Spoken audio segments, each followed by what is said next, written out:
Welcome to Foundation Repair Success Secrets, the podcast that's rocking the foundation repair industry. Discover how to boost your leads, raise your profits, and lift your digital presence. Together, let's dig deep and transform your foundation repair business. Welcome, guys. Another episode of Foundation Repair Success Secrets. We have Austin on the horn this Friday. Austin, how's it going? Pretty good. How about yourself? Doing great. How are things? Tell me about the biz. What's the week been like? Week's been great. We've had kind of an early spring over here in the Midwest, as a lot of our, fellow waterproofers know, with a lot of rain and unseasonably warm temperatures right after the polar vortex. So we're getting right back to work. That's awesome. Yeah, it's so funny. I always loved in the industry that it's kind of like, rain for farmers. There's a Luke Bryan song about when it rains, it's good for the farmers, and everyone else is like, this rain. It's kind of interesting for you guys. I remember, certain clients I've worked with, there's like a rain dance where the sales team or, they're not Native American, but boy, did they know how to rain dance. They loved it. And then everyone else is kind of like, it's gloomy. This isn't great. I don't like this. And they're like, bring on the rain. The more rain, the better. Yeah, we like the rain better than the snow. But as we do both the structural and the waterproofing side, whether it rains or there's a lack of rain, there are symptoms that happen to your home, like dry soil becomes weak and your foundation settles. And when you get super wet soil, your foundation will flood. So whether it's raining or not, we're really able to help, and we've been able to round out the business a bit more and be less reliant on those rain dances.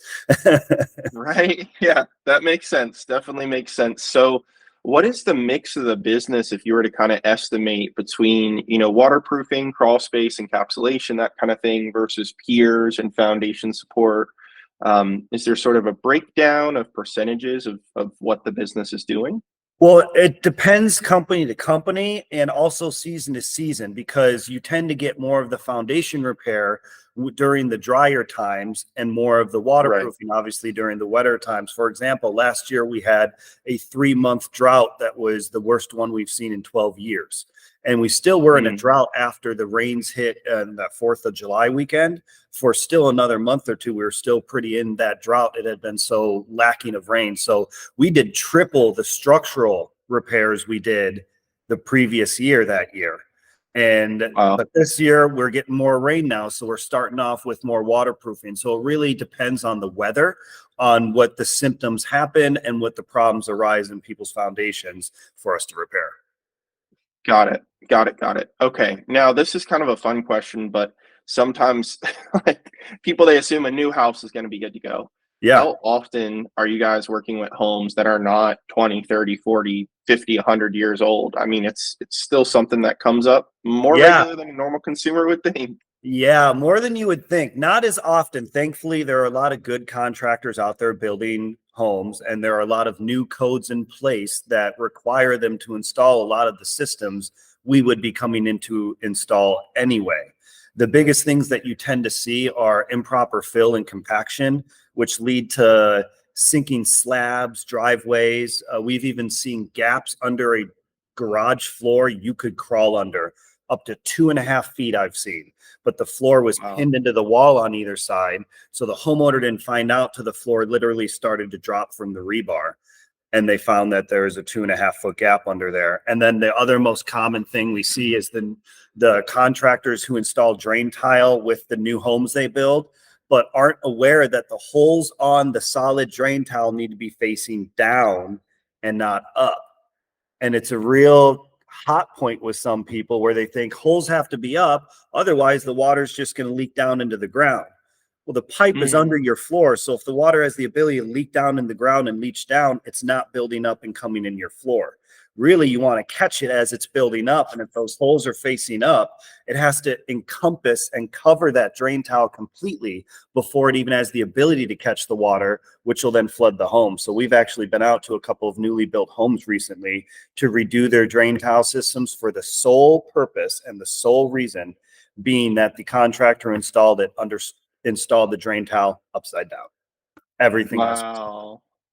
bathrooms had to be ripped out, the whole thing, because these new Oh, houses have fully finished basements. And so you do see that sometimes, but you're right. We definitely have the majority of our homes, those 20, 30, 40 plus, 100+ year old homes, which definitely have some things that need to be repaired. now on those new homes, I can make assumptions, but I guess I'll let you fill in the gap. Yeah. I assume the contractors were not, taking the heat for that, or the developers. They were saying, "Hey, we're not touching it. The homeowner has to pay out of pocket to you guys," or Oh yeah. did the Nowadays you only have a Oh, 1 year warranty on your home. Long gone are the days of mm, extended warranties on homes at all, unless you buy them, which, you know, I'm not in that game. I don't know much about that. But yeah, that was the right. homeowner's responsibility. And at that point, if they choose, they can go after the contractor to try to get their money back. But there's no insurance claim for that. Insurance very rarely covers this type of repair.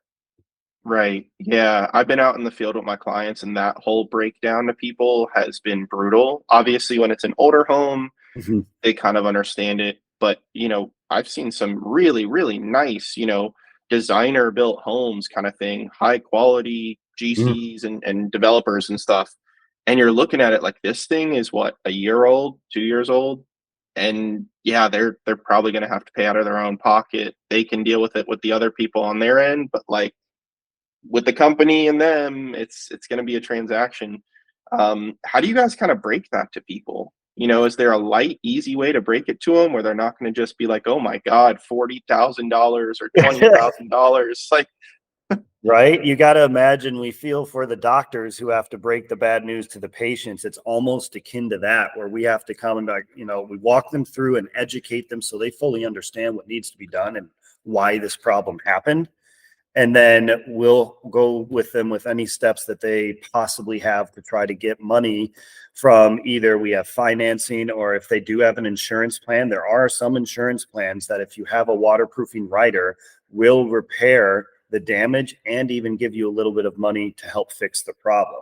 So we'll work with mm, whoever we need to work through with to help them out as much as possible. But you're right, it's just like breaking some bad news to them that, unfortunately, and with, like, using that one homeowner as an example, unfortunately, the contractor who built your home simply just put the pipe upside down, and that's it. But we can't turn the pipe upside down without breaking up, removing the pipe, which is replacing the system. And so, unfortunately, these systems are very intricate and detailed to install. It's not as easy as just throwing down some pipe. They have to be graded at a certain level, like all your plumbing. The holes have to be in the right spot. The sump pit has to be in the right location, especially discharge lines, wall coverings, and even a cove joint system to make sure that you capture that water from the footing. And if any one of those things are off, your basement can still flood even after installing that expensive system. So we really pay attention to those small details when it comes to our walkthroughs and our education with the customer, to help inform them, make them understand, here's what's actually happening in your home and here's how to fix mm. Yeah. I know, a way that I've heard about it is kind of like you referenced a doctor. In it. Mhm. certain instances, it's kind of morbid, but it's real. I think people understand it. Unfortunately, children can get cancer and adults can get cancer. Yeah. They're all healthy and perfect and everything's fine, and then boom, it just happens. Again, it doesn't mean that a child can't get it. It's horrible for anyone to get it, but like everyone is susceptible. The new house, the older house, what have you, it could have been there for 50 years and everything's great, no problem. And then boom. And luckily, a good company like you guys can come in and say, "Hey, I hate to be the bearer of bad news, but at least, we found out the problem. There is a solution. There's chemotherapy, that kind of thing. We're going to try to do this where it's not going to take 100 rounds of chemo. Like, we're experienced. We may not be the cheapest, we may not be the most expensive, what have you, but we are the most valuable in the market. And we're going to make sure that, we're not the doctor saying, 'Hey, just 2 rounds of chemo, that's that.' And then you got to come back 2 years later and say, 'Hey, it's, I have it again.' You might say it's 8 rounds, but that 8 rounds is actually going to take care of it for the long haul." Um, Kind of an interesting way that I've processed it, where a house is just susceptible regardless of its age. Absolutely. And beyond that too, when we give them the recommendations to fix, we'll go above and beyond and show them, hey, here's why this happened in the first place. There was one client we remember where they thought their underground downspout extension was clogged, so they just disconnected it. And because they disconnected it and they had a very large amount of roof water going to that gutter, that water undermined the footing and their crawl space sank. And we had to come fix it with push piers. And then we also recommended re-extending and burying the downspout extension, kind of like a lifestyle change when you're going through cancer, so that you eat better food, work out better, try to promote a healthier lifestyle to help prevent it from happening again. We will educate and recommend different things they can do to help promote a healthy home so they don't have to call us again in the future. Our whole goal is like a good doctor, you see them and then you don't see them again when the issue is solved. Sometimes, but just like you said, you could be living in a home for 20, 30 years that never had a problem, and one rain, you've got a flood. And it never happened before, but eventually, just like everything, time degrades all. It wears away concrete, it wears away rebar, it wears away our bones and our bodies. And eventually symptoms are going to start happening. And the sooner you get ahead of those symptoms, the cheaper and the more effective the solution will be. So if you let something go further and further, for instance, the seeking crawl space, as it sinks, it pulls down other parts of the house too. And now you have to extend and add more piers in order to repair it. So we're very, very big on preventative maintenance and tackling the whole issue as early as possible to keep it as cheap and efficient as possible for that homeowner. Right. Yeah, it's like the stages of the cancer of sorts. Like if you don't go to the doctor often, they're not going to be able to detect it. So if they don't pick up their phone or shoot you guys an email and say, hey, I'm not sure, like it's okay to say, I'm not sure. I want an opinion, a professional opinion. Do that rather than just continually, like my dad type of guy. He'd be like, it's a thing, whatever. We'll keep an eye on it. Let's wait. And it's like, oh, now it gets worse and worse and worse. And then you guys come out and it's like, all right, well, we could have done this like a few months ago, a few quarters ago, what have you, and it would have cost, a fraction of now you have a full blown problem. Yeah. And good luck selling your home. Some people, they think, oh, I'll just weasel out of this. It's like, okay, now you're not disclosing that, and that's a legal issue. Yep. So like you're gonna face the problem one way or another, unless you're just very sleazy. I've heard of investors sometimes trying to get around that. That's the other side with real estate transactions, where realtors will be very gung-ho with you that you have to fix any problem in this foundation and house before you check that box that there are no problems. And if you check that box, there are no problems, there are problems, you're going to get sued. But they don't see the other side of it. The buyers are who we end up dealing with, who just bought the home. And well, the homeowner didn't disclose this. And then they go back to their realtor and they say, well, unless it's a dollar amount well over 10 or 15,000, it's not even worth going after them. You're going to, one, spend more money for it. And two, you have to prove that they intentionally hid it. For example, there was an old couple who had not been in their basement for years. It was stacked floor to ceiling with boxes. They sold the home, moved all the boxes out, and they found water damage in there. And the new owners wanted to go after the old owners, and our advice was, look, these poor old people haven't been in there in 20 years. They could very well not have known. And their lawyer ended up speaking with them, and they got back to us, and they didn't end up going after them because they had no way of knowing there was water there. Those two old people had no way of going through those boxes because they couldn't even get down the stairs at that point. So they didn't have intent. So the whole real estate transaction requires intent to deceive, because some people aren't in the homes all the time. So they just had no idea. To the best of my knowledge, there was nothing. So there's a lot of really due diligence required for buyers to make sure they have good inspections and a good home inspector to point out any potential issues before they close on the home. Because after closing, it is exponentially harder to get your money back or get credit for those repairs that should have been done. Right. And again, too, I mean, I would think with a realtor or a buyer or an inspector, like someone could raise their hand and say, hey, I'm not sure. Like we all know inspectors are not perfectly expert trained on these things. Right. Say, hey, there's a concern or just something to look at. Reach out to you guys prior to. You guys can come up with a plan and be thorough and present that to the realtor, the inspector, the potential buyer, etc., and say, hey, look, like, maybe you guys should get a credit. Not that you're going to recommend, exactly what to do on that end, but they can Right. think maybe I get a credit, maybe I negotiate, maybe I don't make the purchase or what have you, or hey, it's really not that big of a deal. It's a few $1,000s. Let's just proceed. We really want the house, and let's move forward. That's interesting. Yeah, that's fair. The intent aspect. Yeah, And can you touch absolutely. on And that? not all companies go out for buyer's inspections, and we're one of those Hmm. companies. But if you send us an inspection report, we can send you links and videos because we have an extensive YouTube library and very educational blogs and website that really go around all of the issues and even help with pricing estimates so that you can kind of get your head around what you're looking at. But again, not all companies will go out for buyer's inspections. So make sure, and this is the most important thing, do not skip out on a home inspector. It's Mm, $500 to $800 on average. And I can't tell you how many times people said, no, we just didn't do it. We didn't want to spend the money. You're paying six figures for a home and won't spend $500 to make sure that that investment, perceivably the biggest investment of most people's lives, doesn't go to right. waste.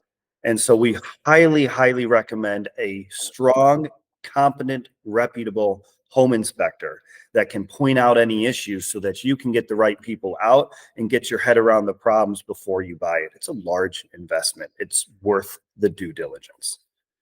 Yeah, I'd be curious what percentage of people don't do inspections. To me, unless you're a gunslinger investor or something like that, to me, a consumer, like, come on. Yeah. Join the club. We should get t-shirts. Yeah, interesting. So you touched on financing. I would love to know maybe some of the metrics behind that.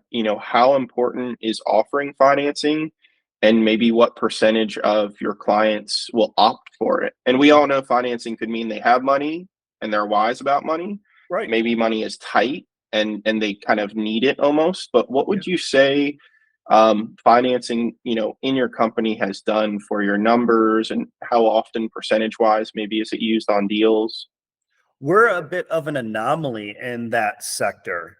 We've been a part of peer groups, and I've known many other companies in other areas that are non-competing. So we've been pretty open about sharing stuff. And we do very few financing deals. We do offer financing, and we've got a couple different routes that they can go for that financing. But most of our customers elect to pay it themselves or use their credit card points to get the points back on Mm, their credit card because credit card limits are a bit higher nowadays. So instead of getting the financing, they elect, hey, let's put it on the American Express or whatever and get the points so that we can go get a flight as well later on with this. I do know that a lot of other companies tend to push the financing pretty hard, but for us, we're a very low pressure company. We don't even leave estimates on site when we're there. We're not the okay. Glenn Ross guys to hold the pen out, call our sales manager before we leave, or try to really pressure you and your spouse to sign a contract without being able to think about it away from us. We like to give them the respect that we would want if someone comes to our home to give us the information, educate us, and allow us to make an informed decision. We actually have a whole YouTube series called Sales Self-Defense, where they're funny and we like to joke around in a bit, but every situation that you'll see in our sales self-defense videos are actual situations that our customers have dealt with and reported to us multiple times before we make a video. Mm, And so there's a lot of really tricky things you'll see in there with sales reps trying to force financing on people or offering massive discounts because of, oops, a mistake. I can give you this discount, but only if you sign right now, or different kinds of tactics that we tend to think aren't the best practices that can be out there. So we like to be our own kind of company and protect our reputation by being who we want to see out there in the world, being that change. And that's why we're a very low pressure educational based company. So we will educate them and give them all the options. But at the end of the day, it's their informed decision that they need to be comfortable with. And with an industry average cancellation rate in this industry of over 10%, we're very proud that we have a less than 1% cancellation rate. So that whoa, means our crazy. customers, when they make a decision, they are making the decision that they stick with and that they are comfortable with from start to finish. That's fascinating. Yeah, it's a unique industry to say the least. I Mhm. was almost going to work with a company, and I asked, kind of what's your sales process? What are you guys doing to get opportunities and things? And their sales process was so ridiculously uncomfortable and outrageous. I'm not going to 2-hour say the company. PowerPoints, right? Right. No, I Yeah. remember there was a spot where they were like, people will be there for up to 4 hours and stuff, and we'll have to reschedule the rest of their day and all this. And I'm like, what could it take 4 hours? Like, I don't get it. And they were one of the companies who would say, on the booking of appointments, are both decision makers going to be present, or, Yes. who is the decision maker in the family? Will they be present? Oh, unfortunately, if they won't be present, we're going to have to look at when they could be. Let's open up calendar. Like, really, just, I do That's your get it. red I flag. do hear it, but I was just like, oh, that's so Yep. miserable. And that is your red flag waving in front of you. If a company asks you if the decision maker will be there, or asks, this is a fun one and it's in our videos, is your spouse on the mortgage? Oh, I've And never heard that one. yep, Interesting. there's a specific video. I have heard that one personally multiple times from clients who sign with us and Hmm. say, thank you for not asking if I'm on the mortgage. And we're just like, what? But that's what we're talking about versus the high pressure systems that are from back in the day, where they want to sit you down, go through the presentation. Why choose us? Here are all the benefits. You ready to act? You can give a deposit right now. Why don't you want to buy? Let me call my manager before I leave. Oh, I think I need to do another hour of inspection. And it's a wearing down to get them to say yes. And we're just there to help. We're just there to inform. And if we're not the right people for you, no hard feelings at all. In fact, we have a whole referral list when we get there and we find that, oh, your water's not coming from a foundation issue. It's coming from a tuck pointing issue, or a flashing or roofing issue, or a plumbing issue. But luckily, we have a list of trusted referrals that we have used in the past that are reputable online, that we would trust in our own homes, and you can call them to come help you with this issue. See you later and have a great day. And we're very happy Mhm. customers, even if we don't end up booking any work with them. Yeah, it's extremely consultative, it sounds like. Again, the Mhm. doctor, right? Like a The good doc- doctor, not one that's in bed with the farmer rep or whatever, like just Right, talking right. about bills. Interesting. Okay, so real quick, not anything on the industry, but do you have any idea of percentage of companies in the industry that we happen to attract people on the podcast who are doing the right thing? Yeah. Like, I always feel comfortable with our, people who are coming on, and we kind of seek out the right people as well. But what would you say the people who are doing those aggressive tactics, like percentage in the industry, 30% are still trying old school, beat you over the head, anything to get your signature and your dollars? So it tends to be the older companies, but not always. Not all older companies do this. I do want to stress that. But a lot of the old companies, that old sit you down presentation was the mindset in the 50s and 60s. And that's how people even liked to buy back then. You didn't have the internet and TV. You didn't have all these resources and YouTube where you could research this yourself and get the information. Your sole source of information was the person coming to your home to give it to you. So they had to be there for 2 hours, 3 hours to explain everything to you, sit you both down and show you how to repair your home and get you to sign that way. If you've ever seen the old movie Glengarry Glen Ross, that was the Right. standard. And so we see ABC. ourselves as pioneering the new way that we'd want when someone comes to our home, that treats us with respect and gives us the respect to allow us to make an informed decision. But the I've seen young companies do it too, because there are some young people who still feel that that is the best way to close the highest amount of sales. Our goal isn't closing every client we come to. Our goal is helping every client we come to, whether or not that means us getting some work with them or referring them to someone else, or just showing them, hey, your downspout extension just broke off. Put that back on, and I think you're fine. You just had a tiny bit of water in this massive rain that you've never seen before. And in gutters, the average American home produces 1,000 gallons of water per every single inch of rain. So if your gutter extensions get chopped off or the landscaper doesn't reconnect it after mowing and a 3-inch rain happens, the average home is dumping over 3,000 gallons right next to your foundation. Where's the water going? Wow. Right. So we really like to focus on those causes and the things that we can help with. And we don't like talking about other companies. We just want to focus on ourselves and what we do. But like you said, the red flag is, are they going to require both people to be there? Does the guy have khakis on, or is he going to crawl around the crawl space? You know, do you have someone coming in inspecting stuff, or do you have someone coming in selling you stuff? Yeah, it's interesting. How did you, I guess, when you start the business, you need money, right? A lot of people, they forget about that part. They have that goodness in their heart and their soul and what they want to do with their operation. Is it something that from day one you're able to buy into and run it that way? Or do you think a lot of people, they kind of get stuck where they start and maybe they have good intentions and then they eventually say, I need to sell. I got bills to pay. I got, payroll and stuff.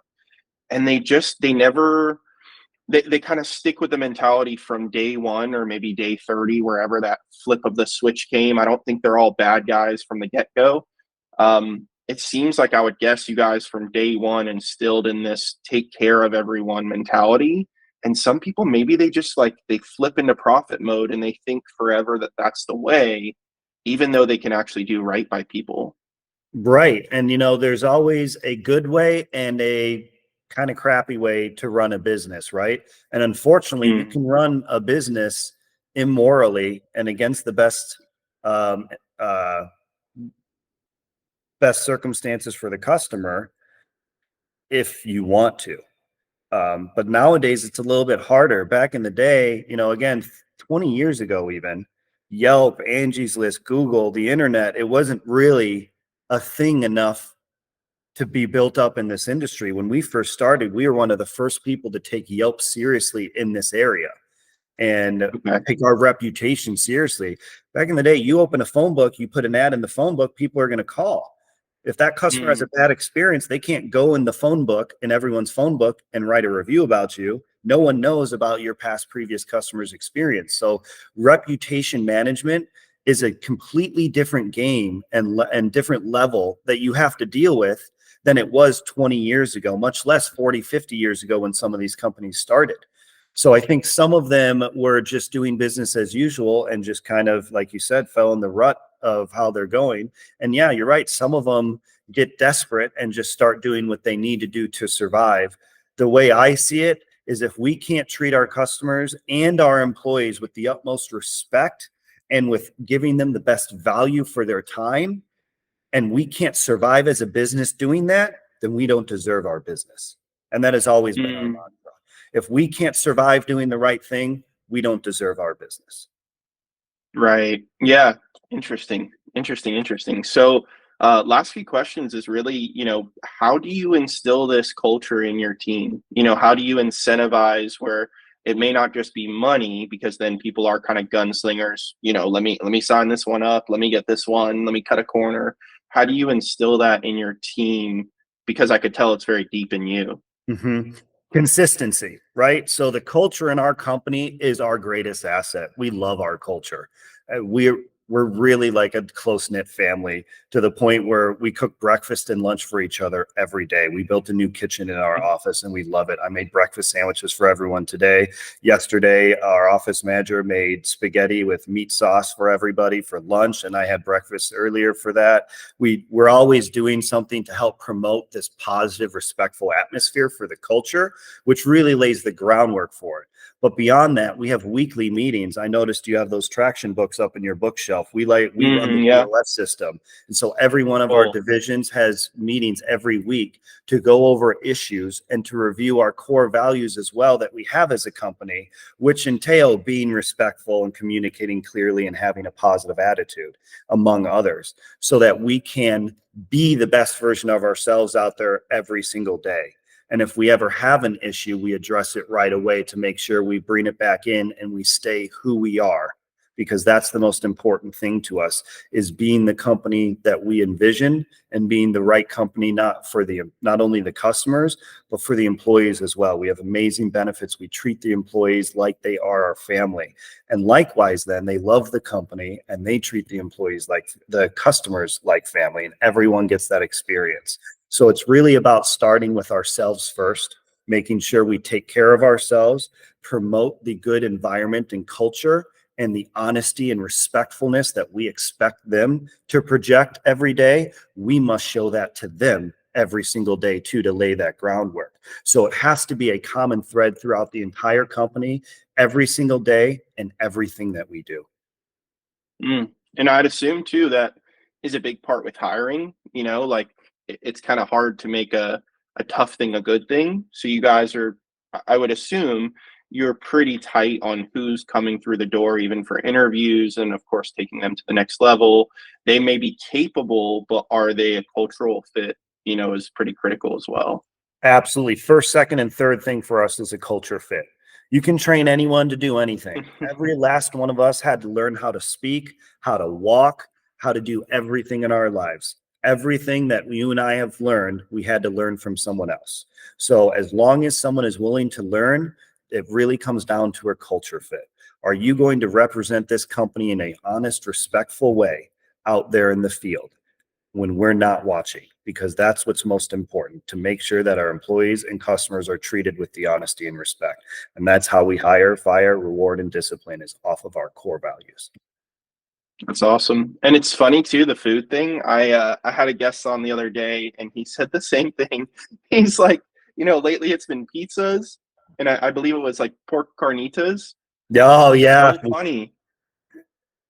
We made I'd never heard that. cheddar burgers from scratch this week as well for everyone for lunch.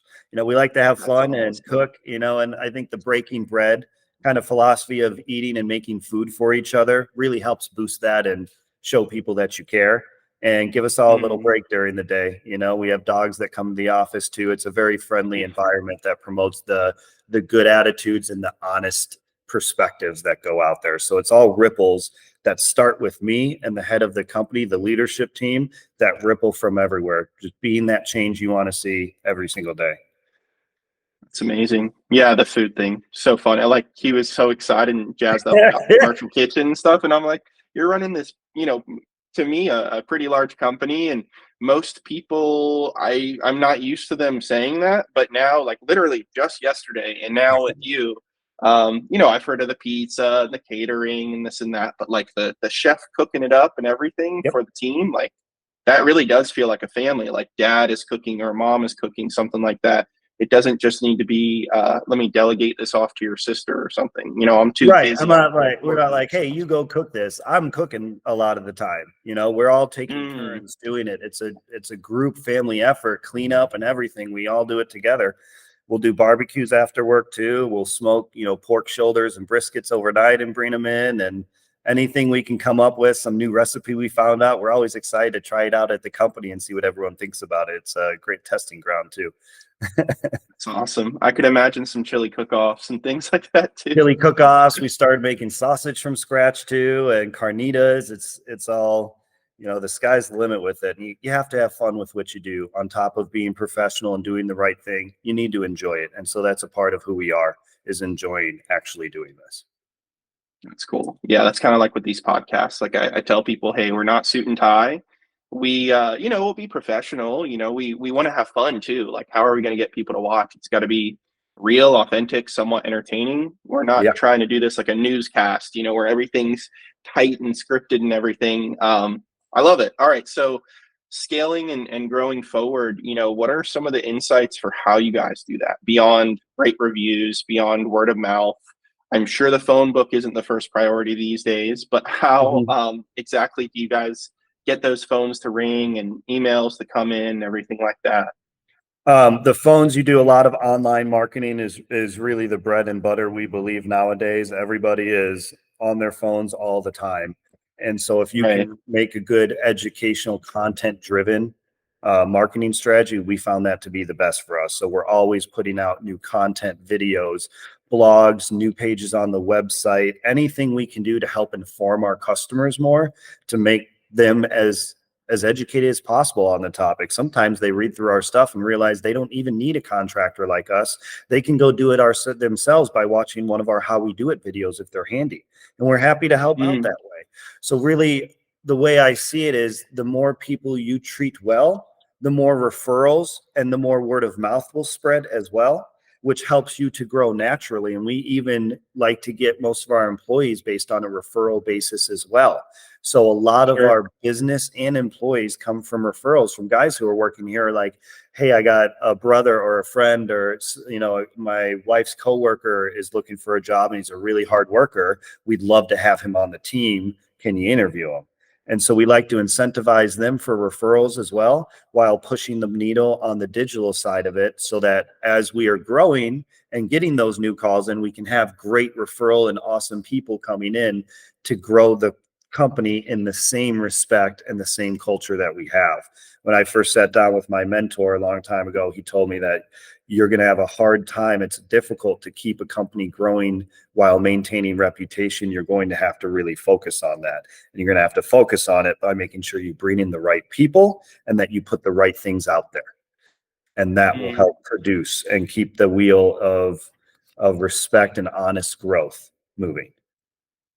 Interesting. Yeah, the people, it kind of goes to what you're alluding to earlier. Is like the core is the essence that then radiates outward to clients or potential clients and things. Okay, love it. So internet's big. Anything with billboards, the radio, TV. I'm not big YouTube's on now that the new stuff. TV. Yeah, in Chicago, it is stupid expensive. I believe it.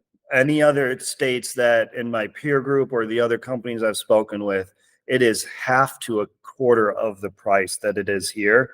I personally don't like it as much because that's more advertising for the sake of advertising, where, like I was saying, our advertising is really content and educational driven.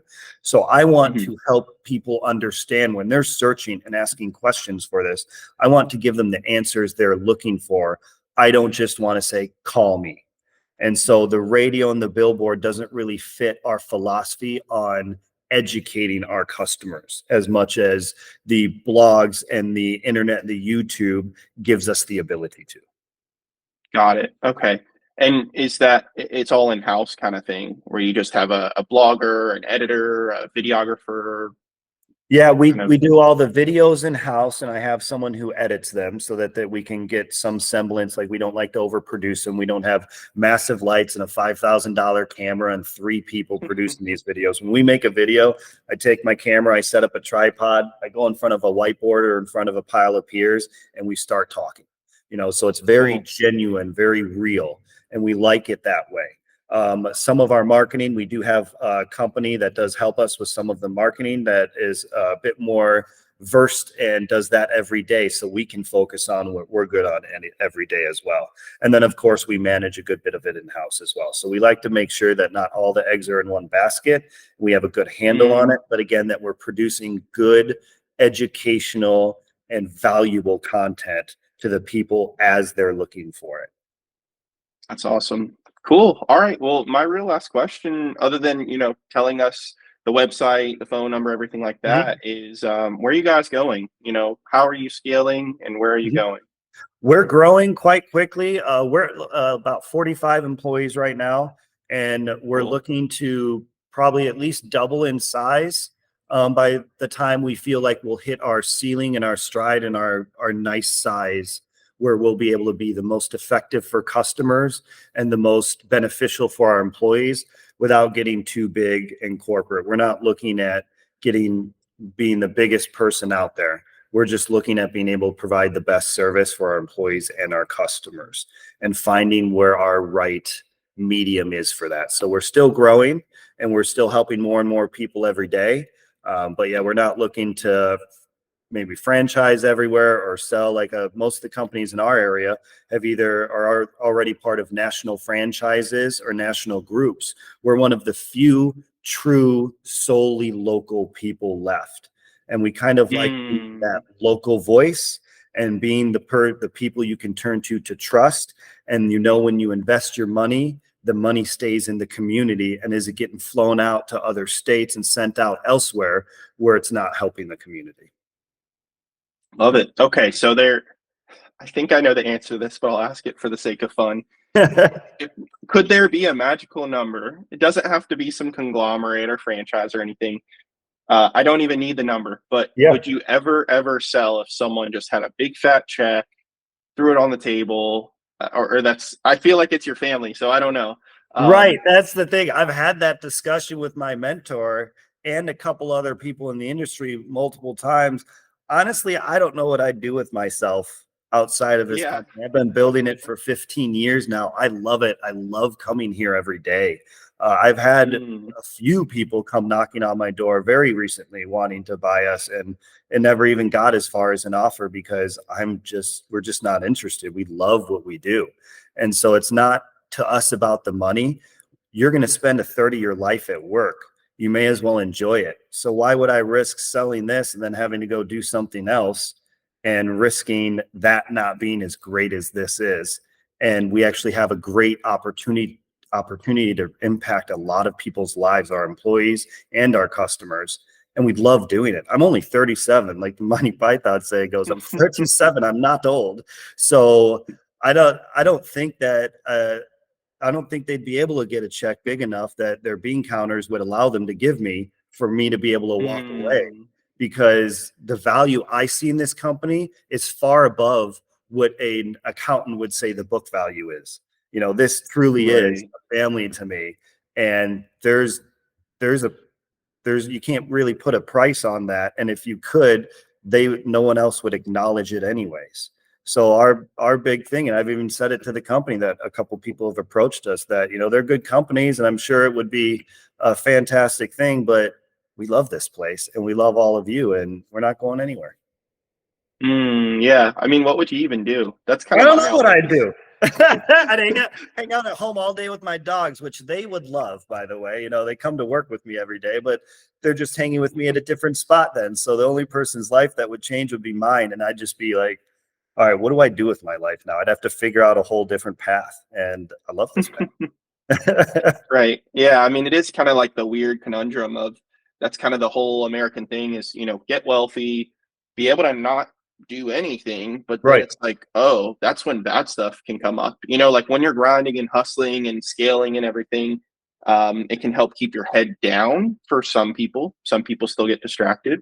But yeah, if you have nothing going on, like that's where the alcohol or, you know, doing bad stuff that you shouldn't be doing, gambling, what have you, can come up. And I've heard it Yeah. time and time and time again.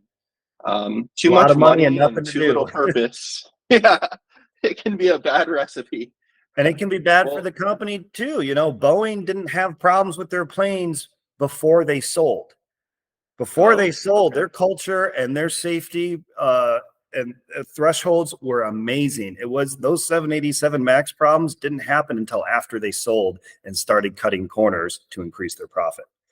So Mm, it's really stark in my mind. And I'm a pilot too. So that kind of hits home to me. I like flying. It's a recreational thing for me. And, you need to be on top of it the entire time and have your focus on the right part of the ball. And that to us is that family, honesty, respectfulness in the atmosphere and the culture and everything we do. Otherwise, it's just going to start falling apart anyways. And no amount of money is going to make up for that. We're all stories in the end. So make it a good one mm, right. Yeah, that's true. And you're writing that story too actively. every day. It can be a horror novel, it can be, a comedy, it could be what have you. And, sometimes the book there's people are in a certain genre in certain instances naturally. But you can work on maybe changing the genre. You could work on making sure the book is a long book rather than a short little, tidbit nothing, like a Right. flyer almost. Some people, they just burn hard, burn quick. Well, awesome, man. This has been awesome. I want to ask one last question and then let's hear about how people can get in touch with your team. Yeah. What are two or three things, you mentioned your age, 37, I'm 30, both business owners, have learned a lot, a lot, a lot. I could tell that you're in a really good spot. I love and really kind of align with everything that you've talked about. What are two or three things that you wish you knew about the business, It could be the industry, it could be about your own business, how you operate, etc. 2 or 3 things that you wish you knew before you started, or when you were very early on that you now have kind of embraced or have understood. The big one that sticks out right away is that you're going to make mistakes, and that is 100% okay. It's how we learn. So we are constantly displaying and speaking to our people with that mantra. You're going to make mistakes, and that's okay. We need to learn from them. We need to handle the problem and take care of the customer, the employee, the situation first. And then we will review it and go over how we can prevent it in the future. But mistakes don't mean you're doing a bad job. Mistakes just mean we're learning, and we're always in a state of learning. So when I was first starting, I'd be really critical on myself, especially over any mistakes. And it can really affect your mood. I mean, as a business owner, you can tell, you probably know that there are times of depression, of anxiety, of all the worry of what's going to happen. And keeping in mind that you're always going to make mistakes. It can never be perfect. You can't fix the past. You can only fix the future. So learn from the past and focus on the future. And that is our big, big mantra. And as long as we do that with the right intent, everything else will fall into place. We'll grow. We'll make the right decisions. We'll correct any bad decisions and make up for them and grow in a positive way. Yeah, that's a good way to round it off. I like it. I like it. I like it. Definitely the mistakes and things, like this whole perfection mindset. I don't know why that was kind of instilled in us or beaten into us, but it's like, what is perfect? Like, there's nothing. And of course, like, let's aim for embetterment. Let's aim for closer to perfect. But if your mission is perfect, good luck. I mean, aim for high quality. You'll never make it though. You'll never. And if you do, what do you do with the rest of your life? So our thing is just always growing, always be growing. And we're always growing and always learning. And that's perfect to us. Right. Right. Yeah. And if you start at a 70% competency or something like that, and you get, like, normally people would say 1% better a day, but then you'd already be at 100 very quickly. So if it's like 0.25% every day better, and there's increments of back and forth and stuff like that, but you're not walking into a business or operation at a 0%. You do have some sort of footing. You can build up from there, and you can grow and get better, and just understand, like, things are going to happen. That's part of the whole mission. It's like life. Like, you're going to have good days, bad days. I don't know. Like, people get divorced. Like, life's not perfect. People pass away. Life's not perfect. But, like, in that imperfection is the life. The utopia is not there. Never expect it to be there. And the more that you do, the harder it's going to be to see the beauty in the life with its imperfections. Right. And it's that stuff that really is life, because if we played like life like we would play a video game on cheat codes, we'd be bored. You never play the game fully on cheat codes in God mode and with unlimited ammo or whatever you can do very long. It gets very boring very quick. That challenge, that growth challenge, the learning keeps us engaged, keeps our mind sharp, keeps us moving in the right direction. That's why I like focusing on that. And that's another mantra. 95% is 100%. The last 5% you pay for with your sanity. It's not worth it. Just work on growing, work on doing better. You're never going to be perfect. Yeah, love it. All right. Well, we'll cap it off with that. So, Austin, how can people get in touch with you guys, and who's ideal to reach out?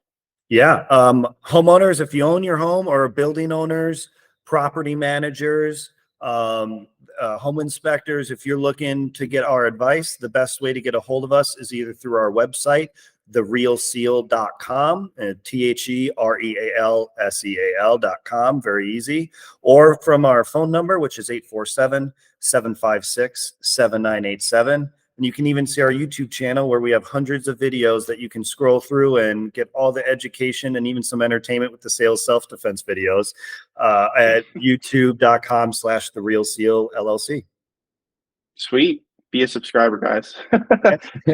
That's always the funny thing, is growing that subscription. Well, awesome. Austin, you and I are going to stay on the line, but we are going to sign off. Thank you guys so much for listening to another episode of Foundation Repair Success Secrets. Austin, thank you so much for coming on. It's been awesome. Thanks. And thanks for having me on. It was great. Absolutely. See you guys. See you. Thanks for joining us today for another revealing episode of Foundation Repair Success Secrets. Don't forget to subscribe so you can keep discovering the tools, tactics, and techniques to ensure your online presence is as solid as the foundations you repair. Keep digging deep, and we'll see you in the next episode.